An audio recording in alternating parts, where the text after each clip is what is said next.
자, 오늘 우리 함께 읽은 본문의 마지막 절은 너희의 의가 율법학자와 바리새파 사람들의 의보다 낫지 않으면 너희는 하늘나라에 들어가지 못할 것이다. 이 문장을 살짝 달리 표현해서 오늘 설교 제목을 그들보다 의로워야 한다라고 정했습니다.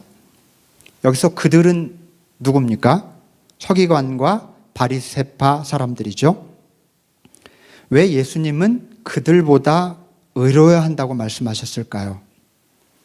그들보다 의로워야 될 이유가 무엇인지 먼저 짚어보는 것으로 오늘 말씀을 시작하겠습니다. 그래서 서기관과 바리새인들이 어떤 사람들인지 잠깐 좀 살펴보겠습니다. 로마 제국이 유대인들을 다스리기 전에 헬라 제국, 그리스 제국이라고 하죠. 그리스 제국이 유대인들을 다스렸습니다. 헬라 제국의 안티오코스 왕이라고 하는 아주 유명한 사람이 있어요. 사실은 안티오코스 3세입니다. 이 안티오코스 황제는 그 이전의 왕들보다 훨씬 더 강력하게 자신의 제국을 헬라화, 그리스화 하려고 하는 강력한 정책을 펼치는데 그런 것이 잘 안 먹혀 들어가는 민족이 있으니 주이시들이죠. 유대인들 잘 안 먹히죠. 그래서 무자비한 탄압을 가합니다. 강력하게 헬라 문화로 정복하려고 하는데 강력하게 버티는 민족. 그러니 어떤 일이 벌어지겠습니까? 엄청난 탄압이 벌어집니다. 그런데 헬라 사람들이 얼마나 머리가 좋은지 유대인들의 아킬레스건이 성전임을 알았어요. 예루살렘 성전을 더럽히면 쟤네들은 아마 항복할 거다. 못 견딜 거다. 그렇죠. 아주 주요했습니다. 예루살렘 성전에 돼지 피를 뿌려요. 돼지는 상징적으로 유대인들이 가장 부정한 동물이었거든요. 돼지를 잡아서 피를 빼서 그 피를 돼지 성전에 뿌렸습니다. 더 이상 성전은 거룩한 곳이 될 수 없어요. 그리고 지성소 안에 하나님의 법궤, 지팡이가 있는 그 지성소 안에 제우스 신을 세웁니다. 그리스의 여러 신 가운데 가장 상징적인 대표적인 신, 제우스 신을 세우죠. 이런 탄압이 지속되자 기원전 167년경에 마카비라고 하는 가문을 중심으로 봉기가 일어나는데 이 봉기를 기점으로 너도 나도 일어나. 얼마 전에 우리 그 3.1운동 기념했잖아요. 아주 중요한 3.1운동을 100주년을 기념하면서 기억했던 것처럼 3.1운동 물결이 처음에는 한 곳에서 시작됐다가 불길처럼 번졌던 것처럼 유대인들의 봉기가 무장 봉기가 일어나기 시작해요. 그래서 3년 동안 전투를 벌입니다. 헬라 제국, 그 거대한 제국과 유대인들이 필사적으로 싸워서 3년 만에 헬라 제국이 유대인들을 통치하는 것을 포기합니다. 이 사건을 이스라엘 역사, 유대 역사는 마카비 혁명이라고 부르는데 사실 이스라엘은 바벨론 제국, 페르시아 제국, 그리고 헬라 제국 이런 제국들이 연이어서 500년간 다스렸습니다. 한 번도 그 자주권을 갖지 못했어요. 그렇게 살다가 500년 만에 독립을 한 겁니다. 그래서 마카비 혁명이라고 하는 건 굉장히 유대인들에게는 중요한 그런 사건이었죠. 그런데 이렇게 독립을 누린 기간이 겨우 100년밖에 안 됐어요. 역사에 끊임없이 종으로 살던 시기에 역사의 섬처럼 딱 100년간 독립을 누리는데 이 마카비 혁명을 통해서 그렇게 된 거예요. 왜 이 기간이 중요한가 하면 이 기간에 유대인들은 유대교를 전면적으로 쇄신합니다. 자기들의 신앙을 돌아보면서 전면적으로 쇄신하는데 왜냐? 지난 500년간 다른 강대국의 그 기나긴 통치를 받았던 이유는 우리가 하나님 앞에서 의롭지 못했기 때문이라고 그렇게 믿었기 때문에 제일 먼저 유대인들은 독립을 얻자마자 유대교를 전면 쇄신했습니다. 이 유대교를 쇄신하는 운동의 주역이 바로 바리새파 사람들이었어요. 이게 바리새라고 하는 단어는 어원적으로 분리되다, 구별되다 뭐 그런 뜻이에요. 이 그리스 제국이 이렇게 성전을 더럽히고 난 후에 그리고 나서 그 모든 신앙을 지켰던 유대교 신앙의 본질을 지키고 그리고 마카비 그 전쟁에 아주 적극적으로 참여한 사람들로서 정통성을 이어왔다고 하는 자부심, 그 구별된 자의식이 있었어요. 이 바리새파 사람들에게.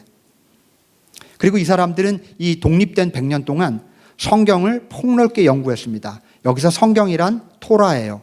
오경, 창세기, 출애굽기, 레위기, 민수기, 신명기, 토라라고 부르죠. 이것을 철저하게 연구하면서 이 토라의 기준에 맞는 다른 거룩한 문서들을 발굴하기 시작합니다. 그래서 지혜서, 오늘날 잠언, 시편, 욥기, 에스더, 룻기 이런 책들이죠. 이런 책들을 발굴해서 성경화합니다. 거룩한 문서로. 그리고 예언자들의 문서들, 그리고 또 역사서들을 모아서 오늘날의 우리는 구약 성경이라고 하지만 그들은 히브리 바이블이라고 하죠. 히브리 성경을 편집한 주역이 바로 바리새파 사람들이에요.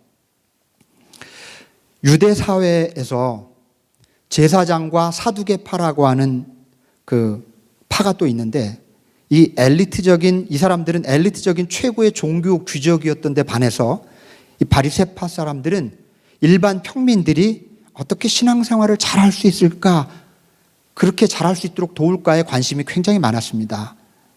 이 목적을 위해서 이 바리새인들이 두 가지 일에 심혈을 기울였는데, 첫 번째는 이 히브리 성경을 일반인들도 읽을 수 있도록 부지런히 성경을 필사하는 일을 했습니다. 베끼는 거죠. 왜냐하면 오늘날처럼 인쇄술이 발달한 것도 아니고 성경이 많지 않았어요. 그러니까 평민들은 감히 성경을 읽을 기회가 없는 거예요. 그래서 바리새인들이 똑똑한 사람들을 뽑아서 성경을 한 점도 틀림없이 베끼고 또 만들어내고 하는 그런 일들을 했던 거예요. 굉장히 고된 작업이었겠죠. 좀 사명감을 가지고 했어요. 또 하나가 뭐였냐면 성경을 베끼는 일을 하고 또 하나는 이 말씀들을 실생활에서 구체적으로 실천할 수 있는 아주 실질적인 가이드라인을 만드는 일이었어요. 가이드라인. 실제로 성경을 보면 바로 실생활에서 어떻게 적용해야 될지 모르는 경우가 많아서 이런 가이드라인을 만들었던 겁니다. 이렇게 성경을 필사하고 말씀을 실천할 가이드라인을 만들었던 사람들이 바리새파 중에서도 바로 서기관들이었어요. 그들을 서기관이라고 불렀던 겁니다.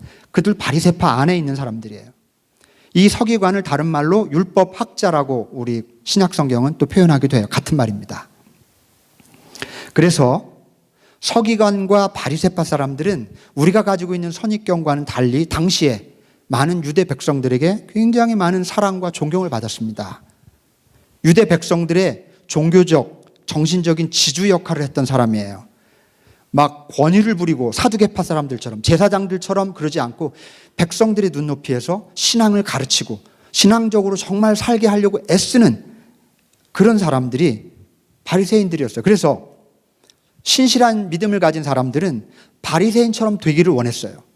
우리가 잘 아는 니고데모도 바리새인이었고 바울도 바리새파 출신이죠.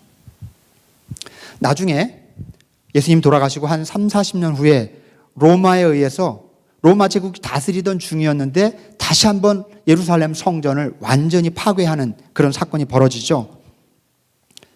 그 사건이 벌어진 이후에 성전은 더 이상 유대교의 예배 장소가 될 수가 없었어요.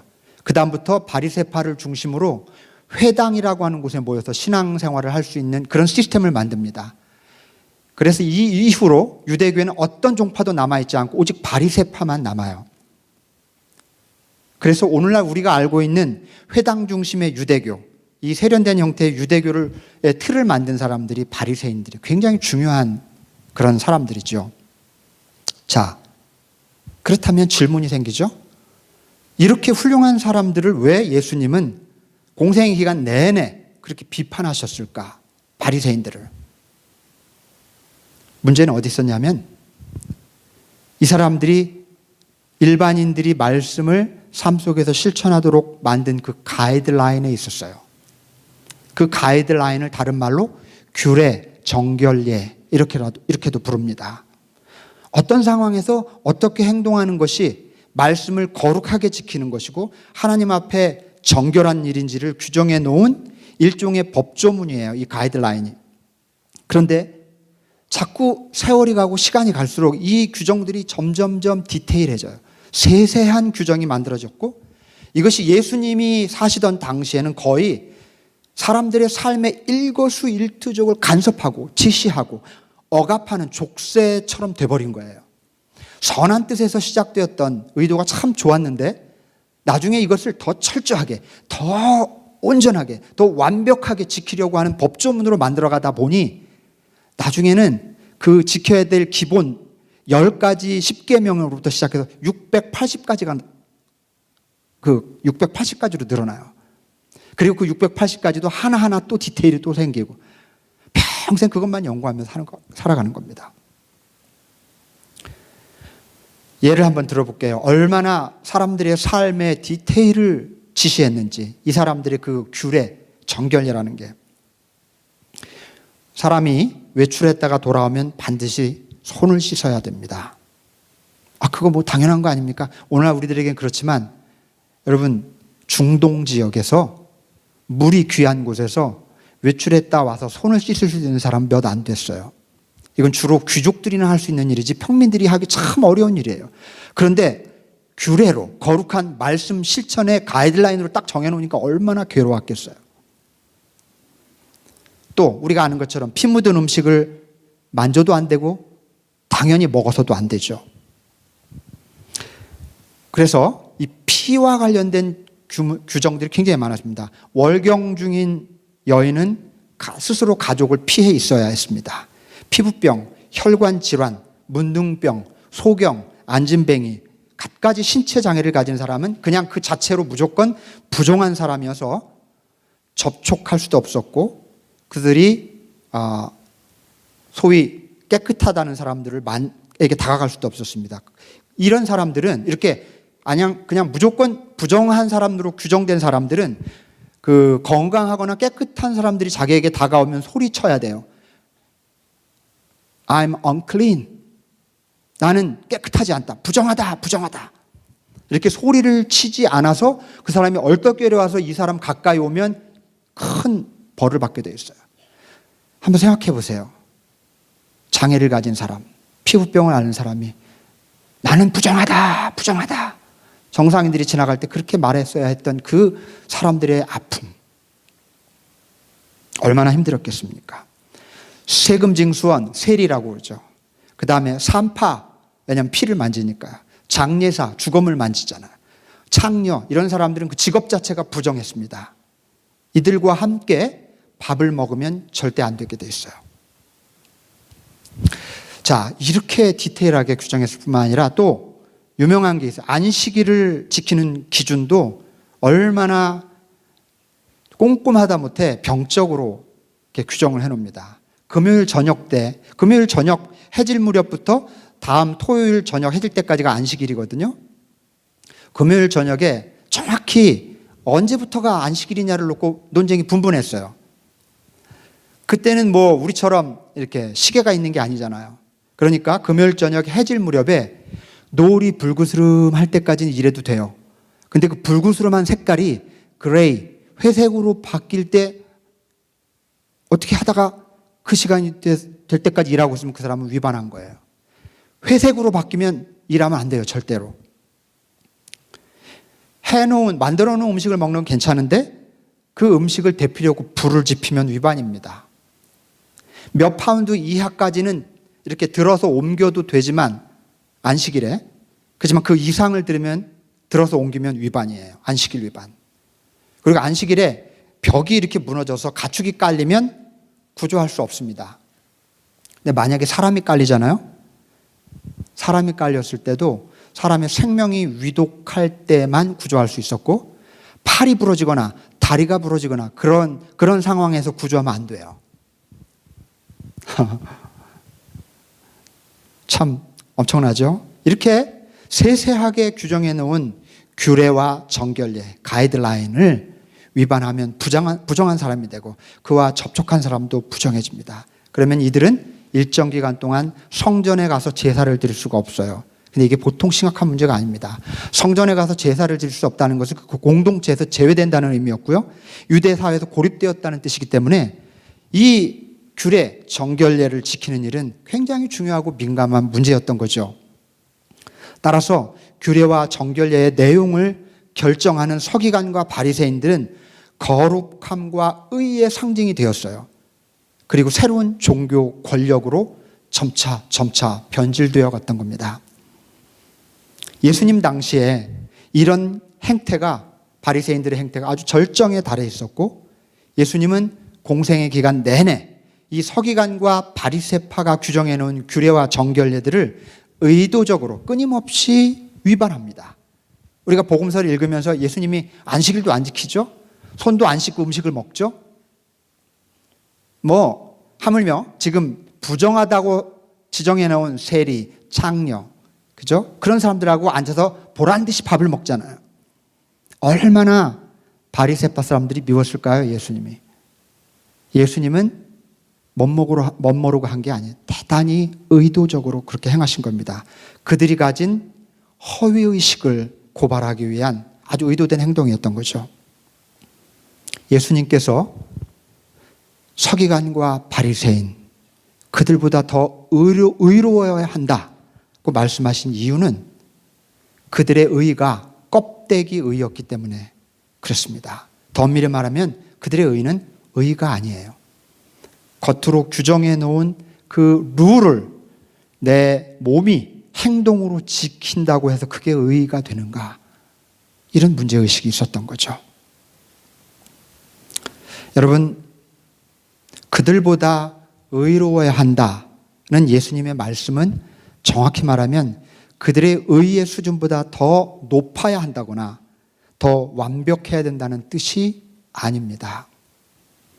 그들이 주장하는 껍데기 의, 그들이 의로워지기 위해서 취하는 위선적인 방식을 따라서는 안 되고 정말 진정으로 제대로 의로워야 한다는 말씀인 것이죠. 여러분, 그렇다면 어떻게 진정으로 제대로 의로워질 수 있을까요? 이 질문이 굉장히 중요합니다. 그 길을 찾기 위해서는 오늘 본문에 이어서 바로 이어진 그 뒷부분에 전개되는 말씀을 읽을 필요가 있습니다. 우리가 5장 17절부터 20절까지 읽었는데 5장 21절부터 5장이 끝나는 48절까지 긴 말씀이 이어지는데요. 사실 이 부분은 오늘 우리가 읽은 본문과 떼어서 읽으면 안 되는 굉장히 깊은 연관성을 가진 말씀입니다. 이 부분을 흔히 예수님의 대립명제, 좀 어려운 말이지만 대립명제라고 그렇게 불러요.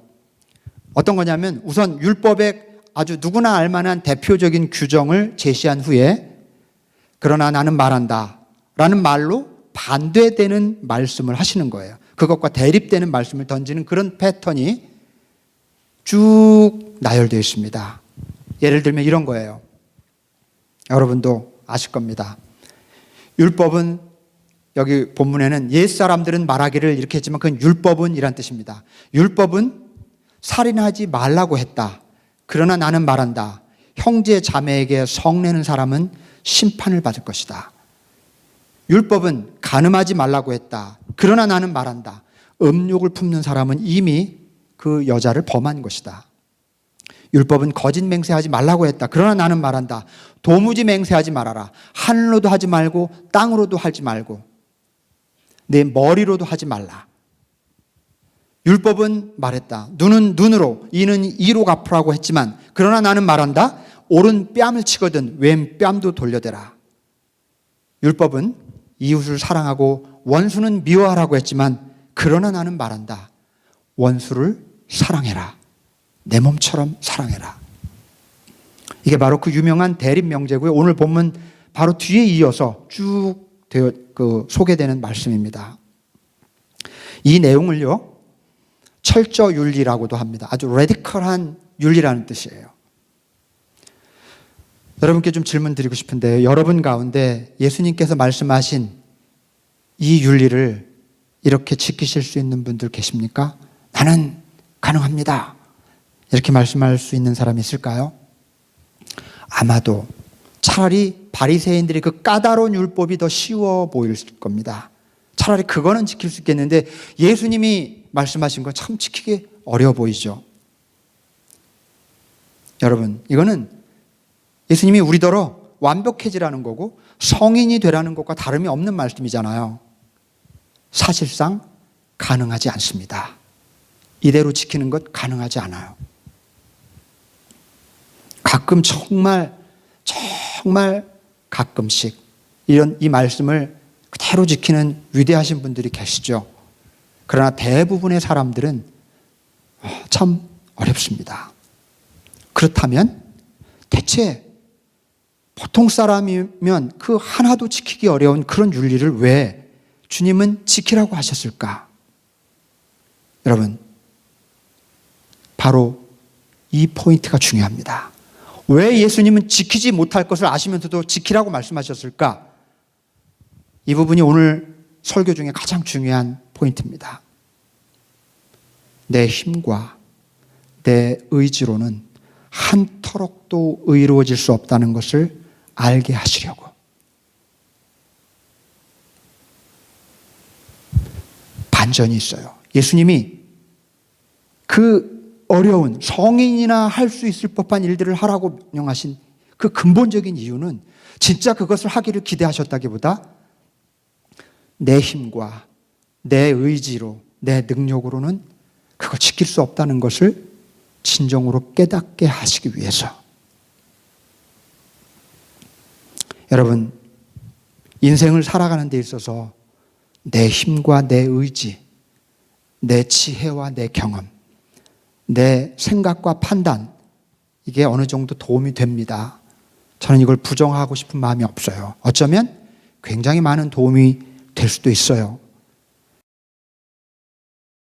그러나 인생을 정말 올바르게 살아가기 위해서는, 인생을 하나님이 원하시는 방식으로 살아가기 위해서는, 그리고 정말 인생을 행복하게 살아가기 위해서는 이것만으로는 도무지 가능하지 않습니다. 나의 힘이 아니라 나를 지으신 분의 힘이 필요해요. 뭐라고요? 내 힘이 아니라 나를 지으신 분의 힘. 나를 지으신 분의 힘을 우리는 다른 말로 은혜라고 말합니다. 여러분, 수다쟁이가 나는 왜 이렇게 말이 많을까? 수다쟁이들도 다 알아요. 그 말 많은 분들도 자기가 말 많은 거 알아요. 모르는 사람 없죠. 그래서 변화되기를 원한다고 합시다. 율법의 규정, 규례, 바리새인들이 규정해 놓은 것은 마치 이 수다쟁이가 변화되기 위해서 두 손으로 입을 풀어막는 거랑 똑같아요. 그런다고 해서 수다쟁이가 변화될 수 있을까요? 가능하지 않죠. 마음속에 생각의 수다가, 마음의 수다가 그치지 않는 한 소용없는 짓이죠. 툭 하면 소리 지르고 성내는 사람이 변화를 원한다고 합시다.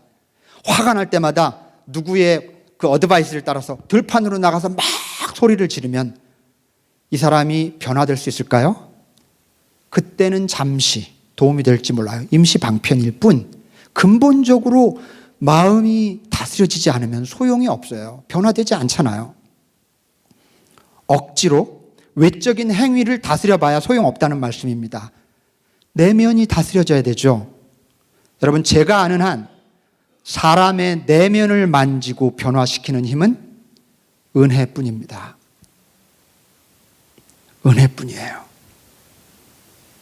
여러분이 아무리 뛰어난 능력을 가지고 있다 해도, 아무리 강력한 의지를 가지고 있다 해도 여러분의 마음 한 자락 바꾸지 못합니다. 은혜 아니면 안 돼요. 왜냐하면 그것은 나를 지으신 분의 힘이기 때문에, 내 힘이 아니라. 참을 수 없는 분노가 일어날 때, 여러분, 예수님이 요구하신 그 철저 윤리를 어떻게 지켜요? 내 힘으로 어떻게 화를 참을 수 있습니까? 음란한 마음에 사로잡힌 성중독자가 어떻게 자기 힘으로 성충동을 억제합니까? 갑자기 내 뺨을 때리고 모욕을 주고 고소해서 속옷까지 뺏으려는 사람을 내 힘으로 어떻게 용서할 수 있습니까? 끝없이 나를 괴롭히는 원수를 어떻게 내 힘으로 사랑할 수 있나요? 솔직히 못합니다. 이걸 어떻게 하라는 말일까요? 내 힘으로 하지 말라는 겁니다. 여러분들의 힘으로 하지 말라는 겁니다. 그것으로 할 수 없다는 거예요. 내가 아니라 내 안에 있는 하나님의 힘, 은혜의 힘으로 해야 된다는 것을 깨달으라는 말씀인 것입니다. 여러분, 결국 그들보다 의로워야 한다는 예수님의 말씀은 완벽해져야 된다거나 성인이 되어야 된다는 뜻이 아니라 은혜 안에서 살아야 한다는 말씀의 다름이 아닌 것이죠. 내가 아니라 내 안에 있는 은혜만이 내 분노를 이길 수 있습니다. 내가 아니라 내 안에 있는 은혜만이 음욕을 물리칠 수 있어요. 내가 아니라 나를 사로잡은 은혜가 원수를 사랑하게 되는 것입니다. 내 힘, 내 지혜, 내 경험, 내 생각이 내 인생을 끌고 가지 못하도록 하실 수 있기를 바랍니다. 은혜가 여러분의 삶을 끌고 가실 수 있게 하시기를 바랍니다. 그게 신앙생활이에요. 우리가 신앙생활하고 우리가 기도하고 참 무력한 것 같아도 하나님 앞에 나오는 까닭은 내가 아니라 내 안에 계신 나를 만드신 분의 은혜의 힘이 나를 끌고 가도록 허락하기 위함입니다. 왜냐하면 은혜 아니면 우리는 아무것도 할 수 없기 때문에, 은혜 아니면 나는 아무것도 아니기 때문입니다.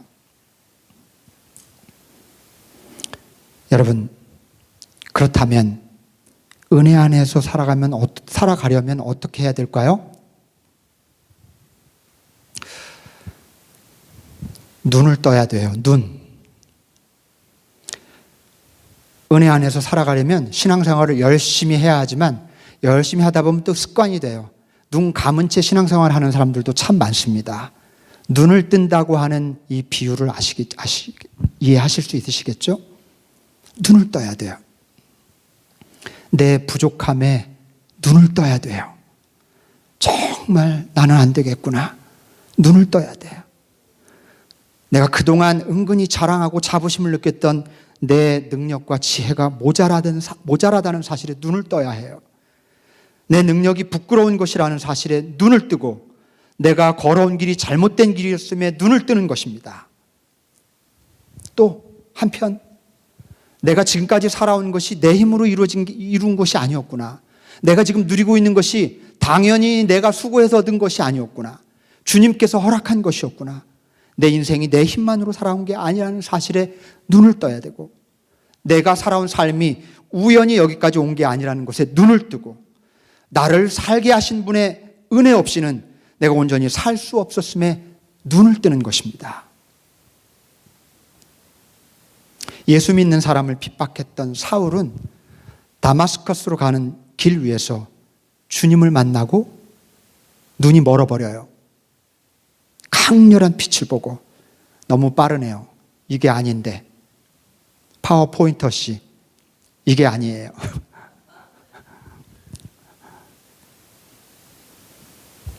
다마색 도상에서 눈이 멀어버려요. 그리고 얼마 후에 눈에서 비늘이 떨어지면서 다시 눈을 뜹니다. 이 메타포를 이해하실 수 있기를 바랍니다. 바울은 눈을 감았다가 눈을 떴어요. 눈을 감기 이전, 눈을 뜨기 이전의 이름을 사울이라 부르고, 눈을 다시 떴을 때 이후의 존재 바울이라고 부르죠. 이제 이전에 보던 것과는 다른 방식으로 세상을 봅니다. 이전에는 바리새파 최고의 엘리트답게 자기 힘과 자기 의지로 의로워질 수 있다고 믿었습니다. 그런 율법을 수호하기 위해서 크리스찬들을 박해했습니다. 그러나 이제 눈을 뜨고 새 사람이 되어서 새롭게 고백합니다. 뭐라고 합니까? 나의 나됨은 오직 주님의 은혜라. 오늘 찬양대가 불러준 찬양의 곡 제목이 은혜 아니면이에요. 여러분, 우리 찬양할 때 저는 여러분들이 찬양에 깊이 같이 인볼브 했으면 좋겠어요. 그냥 노래를 듣는 게 아니라 가사를 내 마음에 받아 적으면서 주님께 같이 올려드렸으면 좋겠어요. 저는 사실은 오늘 꼭 참고 이 찬양을 불렀어요. 연습할 때도 자꾸 눈물이 나는 거예요. 근데 마침 알러지가 시작하면서 눈이 자꾸 눈물이 나서 그런 척 했어요. 여기서 부를 때도 한 소절 놓쳤어요. 울컥했어요. 이 가사를 잠깐 소개해 드릴게요. 은혜 아니면 나 아무것도 아니요. 캄캄한 내 마음을 환히 밝혀주소서.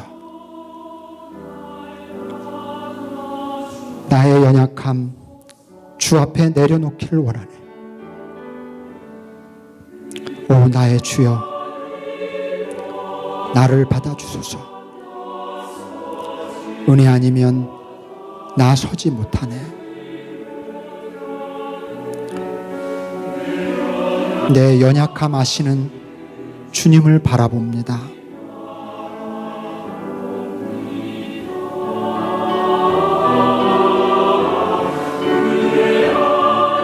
은혜 아니면 나 아무것도 아닌 것을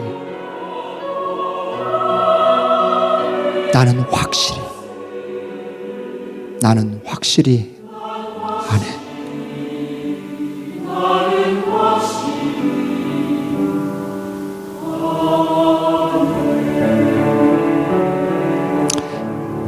여러분, 우리의 목적은 단지 그들보다 의로워지는 데 있지 않습니다.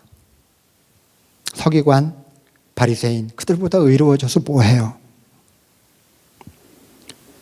그런데 예수님 말씀 따라서 그들보다 의로워지는 길이 있어요. 정말로 의로워지는 길, 유일한 길. 그것은 내 삶에 주님의 은혜를 받아들이는 겁니다. 주님의 은혜에 내 삶을 맡기는 것입니다. 그러면 내 안에 있는 하나님의 힘이 내 힘으로는 도저히 할 수 없었던 일들을 하게 하실 것입니다. 내 힘으로는 결코 견딜 수 없는 어려움을 견디게 하실 거예요. 내 힘으로는 도저히 사랑할 수 없는 사람을 사랑하게 하실 겁니다. 여기 내 힘, 그리고 나를 지으신 분의 힘이 있습니다. 여러분 선택하십시오. 여러분은 어떤 힘을 가지고 여러분의 인생을 살아가시겠습니까? 부디 나를 지으신 분의 힘, 하나님의 은혜에 우리 인생을 맡길 수 있는 저와 여러분이 되시기를 주님의 이름으로 축원합니다. 아멘. 기도하겠습니다.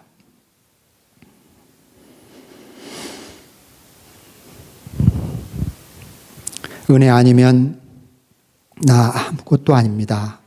주여, 캄캄한 우리 마음을 환히 밝혀주시옵소서. 나의 연약함 주님 앞에 내려놓기를 원합니다. 오 주님, 나를 받아주시옵소서.